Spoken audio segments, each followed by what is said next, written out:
हिस्सों को जानने के लिए और समझने के लिए हम प्रतिदिन इस क्लास को अटेंड कर रहे हैं। और आज हम सभी लोग पूजन की द्रव्यों के बारे में, उनकी विशेषताओं के बारे में और क्या ओरिजिनल है, क्या चढ़ाना चाहिए, इस विषय पर चर्चा कर रहे हैं। कल हम सभी लोगों ने फूल के बारे में समझा, कौन सा पुष्प हमें चढ़ाना चाहिए, क्यों चढ़ाना चाहिए, कैसे चढ़ाना चाहिए, इस विषय पर अपन ने चर्चा की। आज एक बहुत जटिल प्रश्न आ गया, इतना सुंदर प्रश्न भी आ गया, शायद आपके मन में भी आया होगा। समोसण जब रत्नों का, सोने और चांदी का बना होता है, चंद्रकांत मणि के ऊपर उसकी नींव रखी रहती है, उसके ऊपर पूरा समोसण, भगवान भी साक्षात होते हैं और पूजन करने वाला भी असली इंद्र होता है। सारी चीज उसमें ओरिजिनल होती है। और आज के समय में जितनी भी पूजा है, भगवान स्थापना निक्षेपने से, इंद्र भी स्थापना निक्षेपने से, समोसण भी रेत गिट्टी सीमेंट का बना हुआ, यानी कोई भी चीज आपकी असली नहीं है। तो आचार्य वन कह रहे हैं, महाराज जी आप ये क्यों कह रहे हैं बार बार कि दीप असली चढ़ाएं और धूप असली चढ़ाएं, ये भी नकली चढ़ाए ना। जब पुष्प नकली, नैवेद्य नकली, फल नकली, भगवान के सामने पाषाण की प्रतिमा है, भगवान है ही नहीं, समोसण में भी समोसण है ही नहीं, ईंट रेती गिट्टी का बना दिया, तो धूप और दीप असली क्यों? वो भी नकली चढ़ा ले, लौंग चढ़ा ले, काली मिर्च चढ़ा ले, कोपरा गिरी घिसकर चढ़ा दे, तो ये सब असली क्यों? तो आचार्य भगवान बहुत प्यार से और इत्मीनान से आंसर देते हैं, आप लोग भी इसको सुनिए। हानि कुछ भी नहीं है, उसको भी नकली चढ़ा लो। आचार्य क्या कह रहे हैं? हानि इसमें कुछ नहीं है, वो भी आप नकली चढ़ा सकते हो, स्थापना भी कह के भी कर सकते हो, पर हठाग्रहता नहीं होना चाहिए कि हम यही करेंगे, हम ये नहीं करेंगे, ये हठाग्रता नहीं होनी चाहिए। वस्तुतः देखा जाए तो स्थापना निक्षेप वहां लगाते हैं जहां मूल वस्तु का सर्वथा अभाव हो। कैसे? जैसे आज के युग में हुकुमचंद पंडित जी, आज के युग में महानुभाव तीर्थंकर साक्षात नहीं है, तो हमें रितेश भाई क्या करना चाहिए? स्थापना निक्षेप करना चाहिए। अगर स्थापना निक्षेप नहीं करोगे तो भगवान कहां से लाओगे? लाओगे क्या? नहीं ला सकते। स्थापना निक्षेप नहीं करोगे तो इंद्र के जैसे आप बनोगे कैसे? फिर पंचकर्म में सौदरमिंद भी नहीं बन सकता, माता पिता भी नहीं बन सकते, कुबेर भी नहीं बन सकते। हालांकि कुबेर, माता पिता और सौदरमिंद बनने की आपकी ताकत नहीं है, फिर भी स्थापना निक्षेपने से कर रहे हैं। स्वर्ग से सौदरमिंद आ नहीं सकता, दोबारा माता पिता जन्म ले नहीं सकते, तो ये सारी स्थापना निक्षेपना है। समोसरण, चंद्रकांत मणि देखने नहीं मिलेगी आज के समय में, सोना चांदी फिर भी मिल जाएगा जब वहां पर प्रतिमाएं बड़ी बड़ी विशाल विशाल 500 धनुष की। अब आप सोचिए, सोने की प्रतिमाएं, रत्नों की प्रतिमाएं आज के समय में कौन ला रहा है? आज अगर अष्ट धातु की प्रतिमा है और थोड़ा सा उसमें सोना चांदी आपने ज्यादा डाल दिया, बनते वो चमकने लग जाए तो चोरी उठा कर ले जाए, नियत फिर जाए लोगों की। तो आप सोच लीजिए समोसण को आप कैसे बना सकते हैं। इसलिए ये सभी लोगों का अभाव होने के कारण हम सभी लोग स्थापना निक्षेपने से कल्पना कर लेते हैं। लेकिन दीप तो आपके घर का चीज है, धूप आपके हाथ की चीज है, इसमें आचार्य कहते हैं इसका अभाव नहीं है, इसलिए इसको पूर्णता चढ़ाना ही चाहिए। अब आप देखिए, शिखर जी की यात्रा करना है, डोली भी मौजूद है, गाड़ी भी मौजूद है, हेलीकॉप्टर भी है, लेकिन जो पैदल चलकर भाव निर्मल करने के भाव बनते हैं वो इन आर्टिफिशियल चीजों में नहीं आते। इसी प्रकार महानुभाव, पुष्प है, नैवेद्य है, दीप है, धूप है, जल है, चंदन है, अक्षत है, ये ओरिजिनल जब चढ़ाओगे तो इसका आनंद ही कुछ और होता है, और नकली चढ़ाओगे तो भाव भी वैसे ही आपके लगते हैं। जैसे फोटो में दादाजी को देखो, और पुण्य तिथि पर याद करो और साक्षात दादा दी हैं और उनका जन्मदिन मनाओ। जमीन आसमान का अंतर है। क्या समझ में आया? सपोज करो मेरा जन्मदिन है 12 तारीख को, तुमने कैसे सेलिब्रेट किया? खाली जोर शोर से, कोई चीज की कमी नहीं करी, ठीक है। और मैं यहां से चला जाऊं ग्वालियर, आगरा, मैनपुरी, कहीं भी चला जाऊं, इटावा, भिंड, भोपाल, अगर चला गया, यहाँ पर फोटो लगाकर उसी प्रकार से जन्मदिन मना पाओगे क्या? इम्पॉसिबल। इसी प्रकार द्रव्यमान हुआ, नकली चीज नकली होती है और असली चीज असली। भाव भी वैसे ही लगते हैं।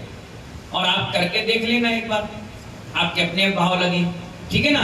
तो ये चीजें आचार्य भगवान कह रहे हैं। अतः प्रतिमा में भगवान की स्थापना की गई है। अब समोषण कहां से लाओगे? उसकी स्थापना मंदिर में कर ली गई, लेकिन जो चीज उपलब्ध है उसका विवेक पूर्वक उपयोग कर सकते हैं। हर जगह स्थापना निक्षेप ने घटित नहीं होता, ठीक है ना। इसलिए आचार्य कहते हैं कि आप सभी लोग विवेक का पूर्वक पालन करें और अपनी तरफ चढ़ाएं, ठीक है। अब क्या करना चाहिए? आप लोग समझदार। दूसरा, नैवेद्य बनाने में किस प्रकार से विवेक रखना चाहिए?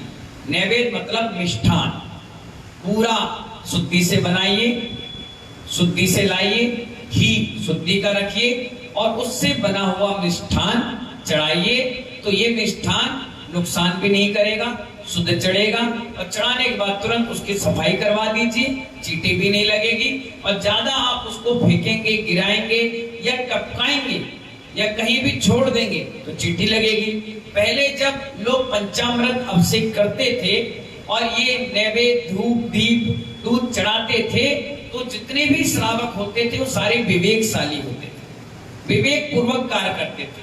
कुछ भी चीज काम करते थे, व्यवस्था बनाते थे, बहुत सुंदर तरीके से बनाते थे, तो लोग चढ़ाते थे और फलते फूलते थे और आगे बढ़ते थे। कोई विवाद नहीं था, कोई लड़ाई झगड़ा नहीं था। और जब से लोग अविवेक पूर्वक करने लग गए, उस दिन से लड़ाइयां बढ़ गई। बताइए, पुष्प झड़े हुए लाना चाहिए था तो आप खरीद कर ले आए। जब खरीद कर लाए, जिसने तोड़ा उस निमित्त से तोड़ा, उसमें जीव आ गए।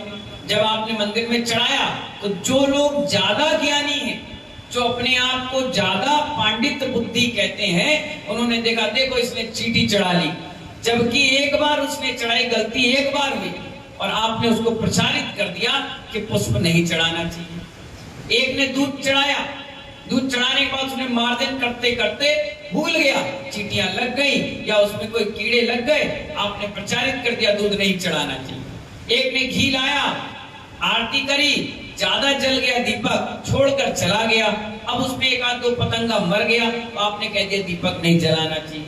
ये उस व्यक्ति का अविवेक था, दीपक का, धूप का, घी का या नैवेद्य का नहीं था। आप अपने घर में कितनी सफाइयां करते बताइए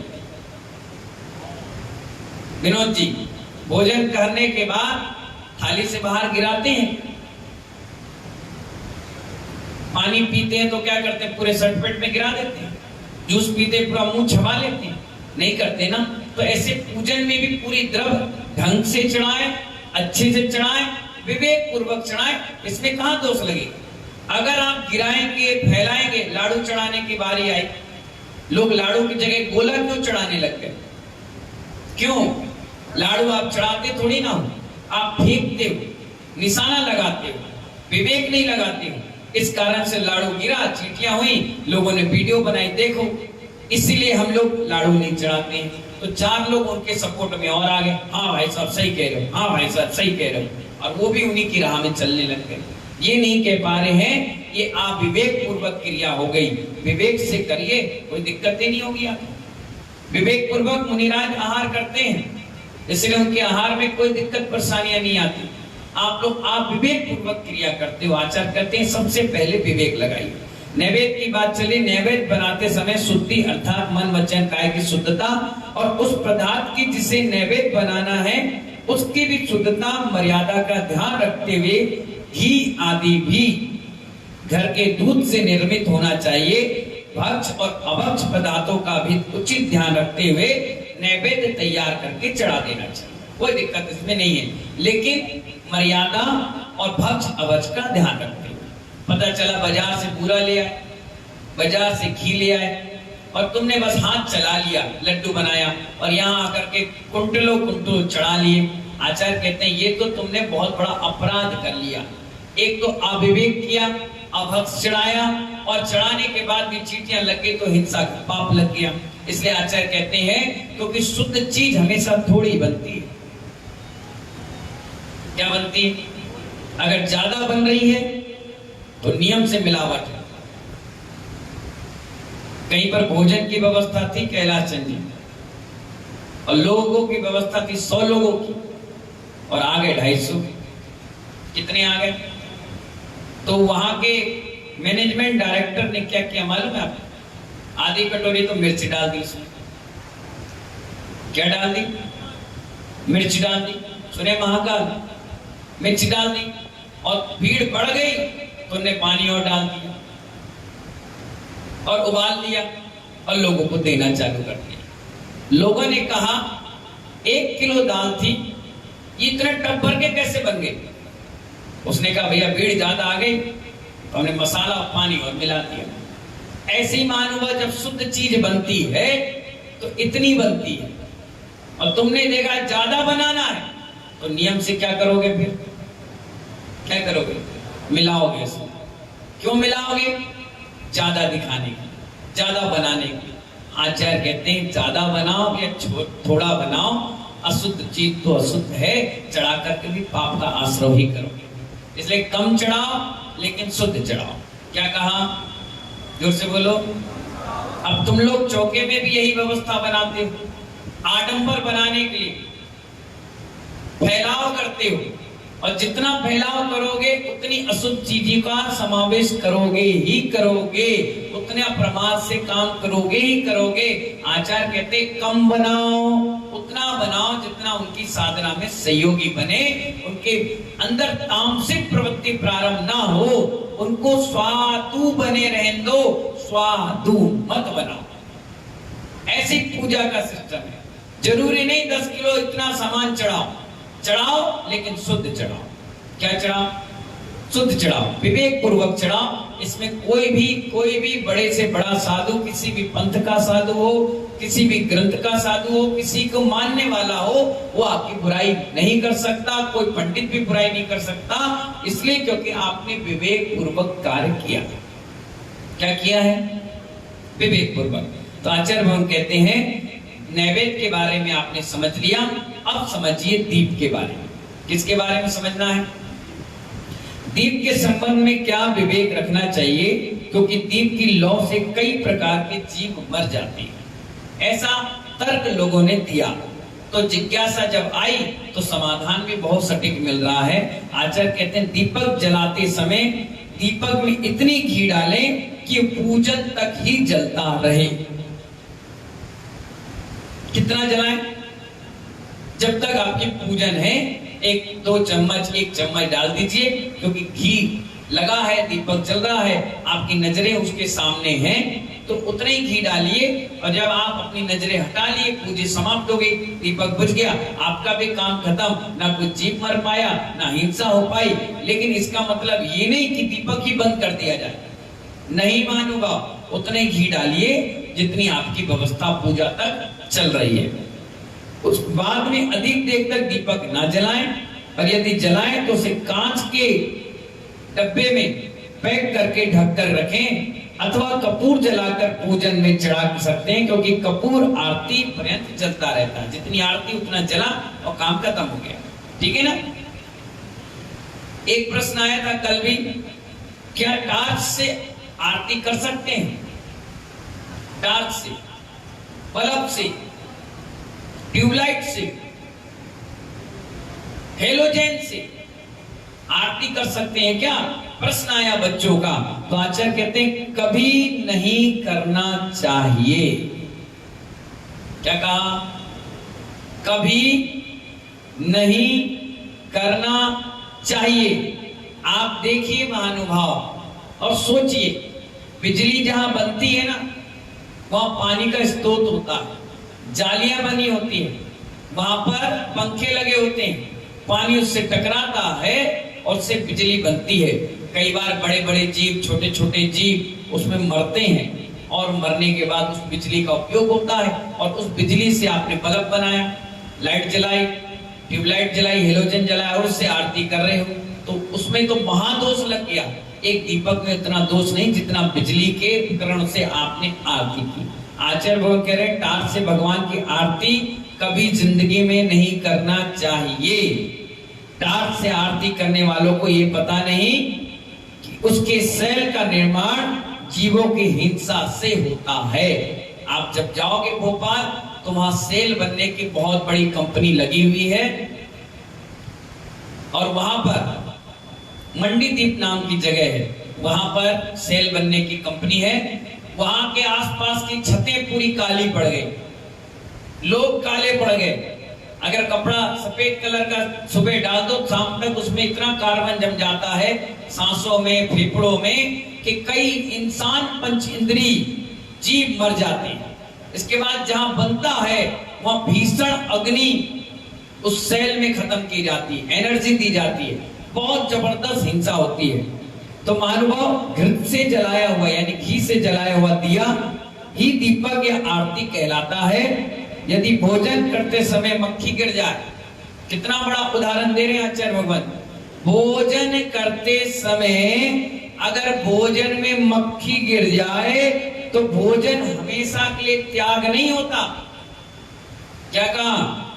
मक्खी गिर गई भोजन करते, बाल गिर गया भोजन करते, कोई जीव मर गया भोजन करते, तो वो भोजन हमेशा के लिए त्याग नहीं होता, उस समय के लिए त्याग हो जाता है। इसी प्रकार विवेक पूर्वक भोजन बनाकर दोबारा खा लिया जाता है। जिसमें मक्खी गिरे उससे नहीं खाया जाता। आगम में भी आज्ञा है हमें दीप और धूप की, इसको लोप करने की आज्ञा हमें दी ही नहीं गई। समझ में आया कि नहीं आया? आगे चलिए, आरती क्या है और कब करना चाहिए। अब आरती का प्रश्न समाप्त हुआ तो लोगों ने फिर पूछा कि आरती कब करना चाहिए और आरती क्या है। दीपक जलाकर भगवान की महिमा का गुणगान करना आरती। क्या कहते हैं? दीपक जलाकर भगवान के गुणगान करना, महिमा की गुणगान करना आरती कहलाती है। आरती प्रातः काल अभिषेक के बाद की जाती है। क्या की जाती है? आरती हमेशा अभिषेक के बाद की जाती है और संध्या काल में की जाती है। कब किया जाता है? ज्यादा रात के नहीं, संध्या काल में आरती कर दी जाती है, बस। इसके अलावा आरती करने का कोई विधि विधान नहीं है। आरती भी एक रीजन निकला लगा। जैसे आपके यहाँ कोई व्यक्ति सुंदर दिखता है, क्या दिखता है? सुंदर दिखता है तो आप क्या करते हो? उसका नजर उतारते हो। आरती भी एक नजर उतारने का तरीका है। जैसे भगवान का अभिषेक शांति धारा हुई तो लोग क्या करते हैं? आरती घुमाते हैं, आरती करते हैं। तो आरती करने से नेगेटिव ऊर्जा पलायन करके पॉजिटिव आ जाती है। शरीर गीला हो चुका है, गीले शरीर में जीव राशि पैदा ना हो जाए तो आरती की गर्माहट से उस जगह को प्राशुद्ध कर दिया जाता है। एक वैज्ञानिक रीजन है। और आरती शाम के और सुबह करने से वहां पर जो हवा में बैक्टीरिया फैल गए हैं वो उस स्थान पर प्रवेश नहीं करते। और बाकी ज्यादा कोई रीजन नहीं है। आरती क्यों करना चाहिए ये रीजन बताया। आरती अर्थात दीपक भगवान के केवल ज्ञान का प्रतीक है। किसका प्रतीक है? केवल ज्ञान का प्रतीक है। अर्थात जिस प्रकार दीपक स्वपर प्रकाशक है, खुद भी जलता है और लोगों को भी प्रकाशमय करता है, उसी तरह भगवान का ज्ञान भी स्वपर प्रकाशक है। उसी प्राप्ति के लिए हमें आरती करना पड़ेगा और रोज प्रतिदिन करना चाहिए। इससे यश, कीर्ति, नाम, ख्याति दिन दुगनी रात चौगनी आपकी बढ़ती चली जाती है। क्या आरती करने से केवल ज्ञान हो जाता है? प्रश्नकर्ता ने प्रश्न पूछा, क्या आरती करने से केवल ज्ञान हो जाएगा? तो आचार्य वर कहते हैं हाँ, क्यों नहीं होता। क्या कह रहे हैं? हाँ, क्यों नहीं होता। आरती करने से हमें केवल ज्ञान की प्रेरणा मिलती है। अर्थात जिस तरह से आरती की लौ 100 पर प्रकाशक है, ठीक उसी प्रकार केवल ज्ञान भी 100 पर प्रकाशक होता है। उस स्व पर प्रकाशक ज्ञान की प्यास आरती को देखने से जागती है, तो उसकी प्राप्ति का लक्ष्य बनता है। लक्ष्य बनाने से ही पुरुषार्थ प्रारंभ होता है और एक समय आता है जब हमें उसकी प्राप्ति हो जाती है, अर्थात केवल ज्ञान की प्राप्ति का प्रथम चरण आरती है।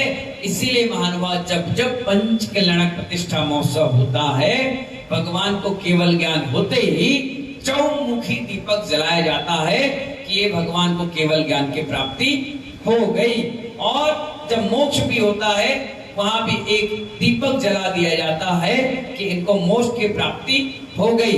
यहाँ तक कि जो मुनिराज संलेखना समाधि कर चुके हैं, उस स्थान पर भी एक दीपक जलाया जाता है, जिससे पता चले कि उन्होंने निर्वाण की प्राप्ति कर ली। दीपक का हर जगह स्थान दिया गया। यहाँ तक कि आप कोई अच्छे काम के लिए भी जा रहे हैं, तो माँ आपकी दीपक से आरती उतारती, वो आरती नहीं उतरती, आपकी नजर उतरती।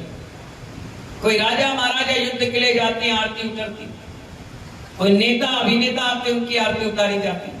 कोई क्रिकेटर क्रिकेट के लिए जाता, उसकी आरती उतारती। हर जगह आरती का महत्व है। कहीं किसी ने टार्च से नहीं उतारा, कहीं हेलोजन और बल्ब से नहीं उतारा, हर जगह इसकी ओरिजिनलिटी है। मैंने आपको पहले ही बताया, भोजन में मक्खी गिर जाए तो भोजन खराब नहीं होता, महानुभाव, हमेशा के लिए त्याग नहीं होता। उस समय उसको अलग कर दिया जाता है, दूसरे दिन से दूसरा बनाया, उसी टाइम दूसरा बनाकर उसको ग्रहण किया जाता है। ठीक है, कौन सी धूप का उपयोग करना चाहिए? धूप कौन सी चढ़ाना चाहिए? आचार्य भगवान कह रहे हैं मलयागिरी। क्या? मलयागिरी चंदन होता है जो जंगलों में, मलयागिरी जंगलों में पाया जाता है, लाल चंदन, सफेद चंदन। तो मलयागिरी चंदन, अगर, तगर आदि सुगंधित चंदनों का बारीक चूरा बनाकर धूप बनाना चाहिए। और बरसात और ठंड के दिनों में बार बार उसे सूखने पर रख देना चाहिए, जिसमें उसमें जीव उत्पत्ति ना हो। जीवोत्पत्ति रहित धूप ही पूजन में उपयोग में लेना चाहिए। काली मिर्च, लौंग और ये सब मिलाकर धूप में नहीं चढ़ाना चाहिए। कई जगह क्या करते हैं लोग, काली मिर्च का पाउडर बना ली और डाल दिए, कई लोग लौंग का पाउडर डाली, किसी ने बुरादा बना लिया इसका गोले का और डाल दिया। नहीं, ये दशांग धूप है। इसका उपयोग करने से शरीर भी स्वस्थ रहता है। इसकी सुगंधता से कोई बीमारियां मंदिर में नहीं फैलती और मंदिर में सुगंधता बनी रहती है, आर्द्रता नहीं आती, ठंडापन नहीं रहता और तो और दीमक भी नहीं पड़ते। ठीक है ना? फल के संबंध में आचार्य भगवान बता रहे हैं हमें इसमें क्या विवेक रखना चाहिए। हर द्रव्य के बारे में बता रहे हैं, जल के बारे में बताया, चंदन के बारे में बताया, अक्षत, दीप, धूप, नैवेद्य के बारे में बताया। अब फल की चर्चा चल रही है और अंतिम द्रव्य फल है।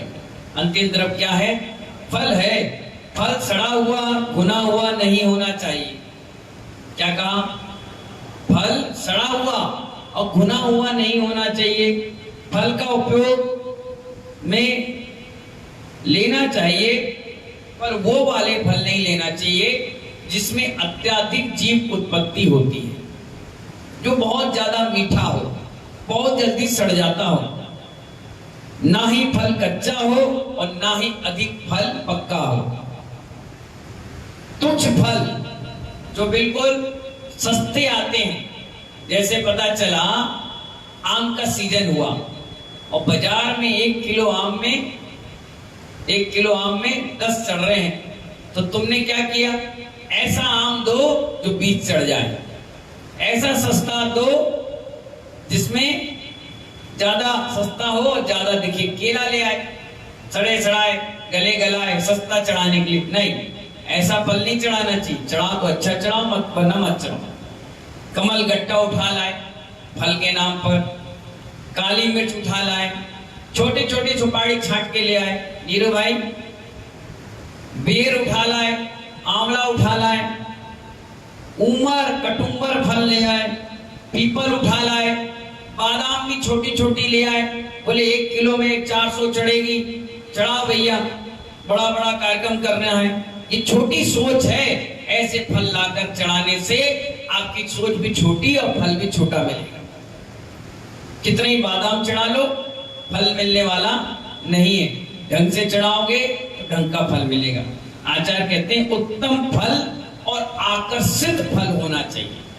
सुंदरता के साथ थाली पूजा करो कि देखने वाला भी कहेगा वाह क्या पूजा करी आपने, क्या फल मिल रहा आपको, मजा आ गया, बहुत बढ़िया लग रहा है। चढ़ाने में भी अच्छा लगे और चढ़ने के बाद भी आपको फल की प्राप्ति भी अच्छी मिलेगी। भगवान के अभिषेक समय जो घी उपयोग आता है वो कैसा होना चाहिए? ये पंचामृत की बात चल रही है। घी घर का ही शुद्धि पूर्वक निकालना चाहिए, मर्यादित होना चाहिए। बाजार का घी आदि का उपयोग नहीं करना चाहिए। महाअर्चना हो रही है, अभी से दूध वाले से बात करिए, मलाई निकालिए और अटपहरा घी निकाल कर रख लीजिए। अटपहरा घी ही शुद्ध माना गया। अटपहरा का मतलब समझे? नहीं समझ में आया? इतने दिन चौका लगाते हो गए, तुम्हें यही नहीं अकल है? कैसे लाते हो घी? दूध लाए सुबह और 48 मिनट से पहले गर्म किया। कितना?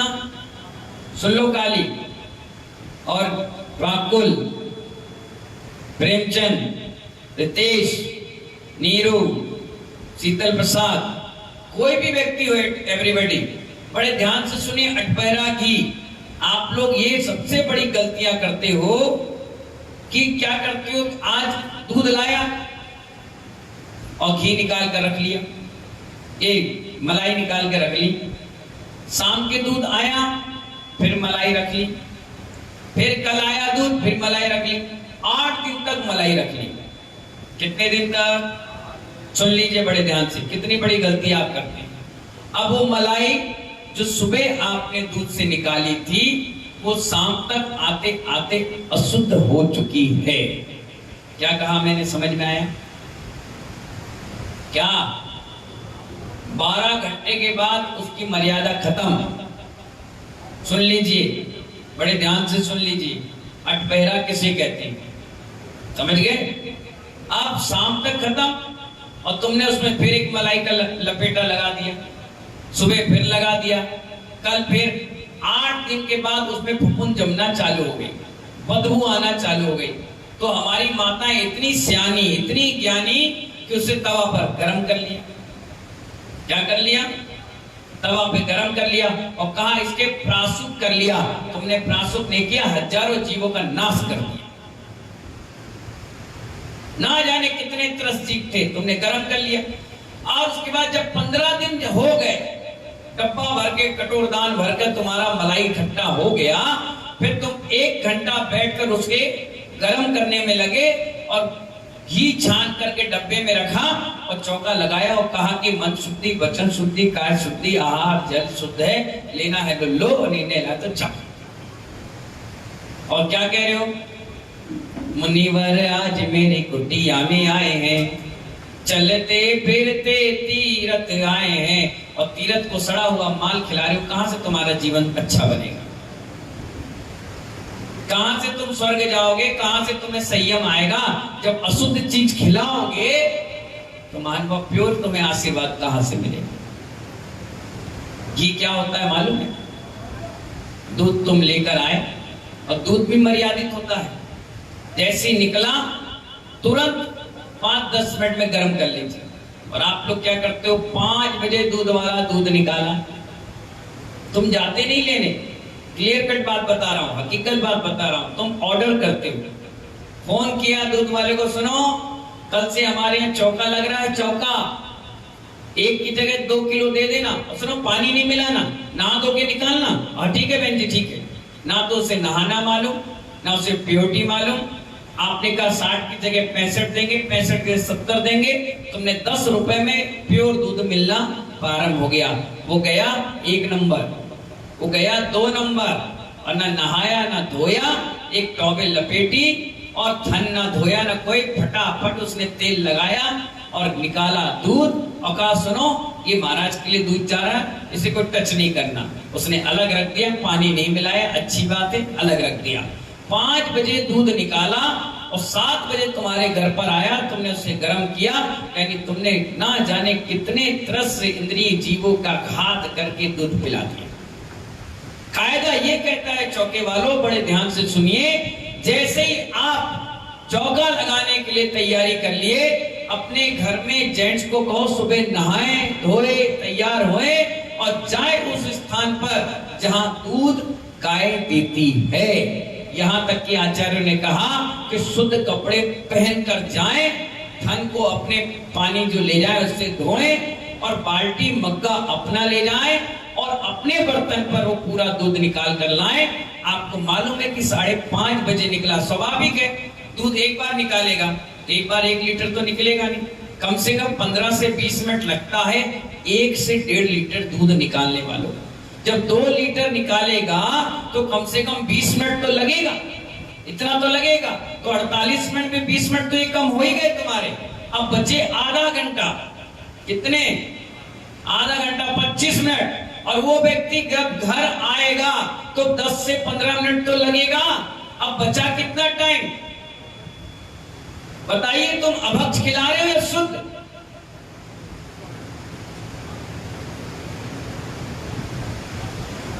सोचिए, विचार करिए, कहां ले जाओगे तुम? और 2 लीटर और 3 लीटर और 5 लीटर, अब ये लाओ रबड़ी, ये लाओ गुलाब जामुन, लाओ ये इमरती, लाओ ये बर्फी।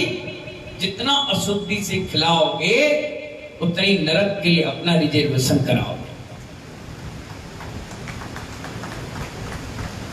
कहते हो कि मन शुद्धि है, वचन शुद्धि, काय शुद्धि, ये लो महाराज जी खाओ, खिला अशुद्ध रहे हो और साधना करवा रहे हो चतुर्थ काल की। वैसे महाराज चाहिए, काश चतुर्थ काल के श्रावक बन जाते तो आज ये साधु तुम्हारे सामने बैठ करके आहार के लिए नहीं कह रहे होते। कितना विवेक रखना पड़ता, आप खुद सोचिए। इसलिए दूध निकालिए, तुरंत गर्म करिए, गर्म करते ही उसमें मलाई आई, उस मलाई को तुरंत कढ़ाई में रखिए, तुरंत घी निकाल लीजिए, शुद्ध कपड़े में निकाल कर उसको डब्बे में डाल दीजिए। वो कहलाता है अटपहरा घी।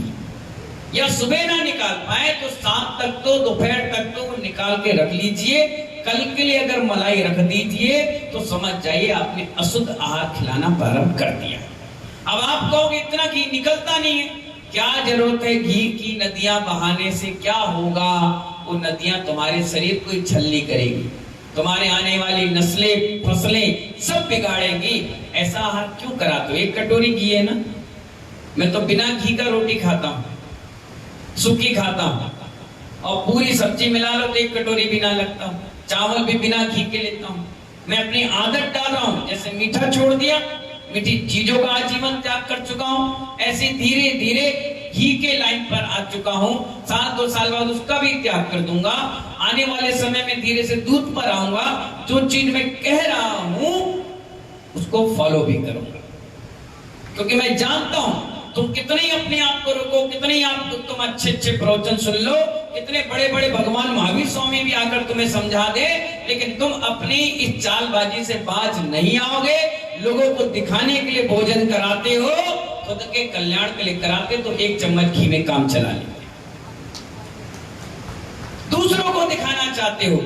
कमलेश ने 4 सब्जी बनाई तो विमलेश 8 बनाएंगे, विमलेश 8 बनाएंगे तो राखी 50 बनाएंगे, राखी 50 बनाएंगी तो करियावटी वाली 108 बनाएंगे। 8 हम तो अग्रवाल हम ज्यादा खिलाएंगे, इन्हें कहा बोले हम जायसवाल हमें 100 खिलाएंगे, बोले तुम पल्लीवाल हमें 1000 खिलाएंगे। खिला नहीं रहे हो, तुम नरक की तैयारी कर रहे हो, इन्हें भी डालोगे खुद भी जाओगे। इसलिए कहा गया जैसे गुरु वैसी चेला, जाओ बेटा नरक में होंगे ठेला ठेला। कहां ले जाओगे अपने आप को, कहां बचाओगे तुम अपने दामन को? इसलिए तो पहले के समय में एक साधु को आहार देने के बाद आदमी त्यागी वृत्ति और मुनि बन जाता था, तो ढंग से आलू प्याज का रात्रि भोजन त्याग नहीं कर पाते। सोचिए, विचार करिए। आचार्य कहते हैं बड़ी शुद्धता और पवित्रता के साथ चौका लगता है, मुंह उठाए और लग गए ऐसा काम नहीं होता।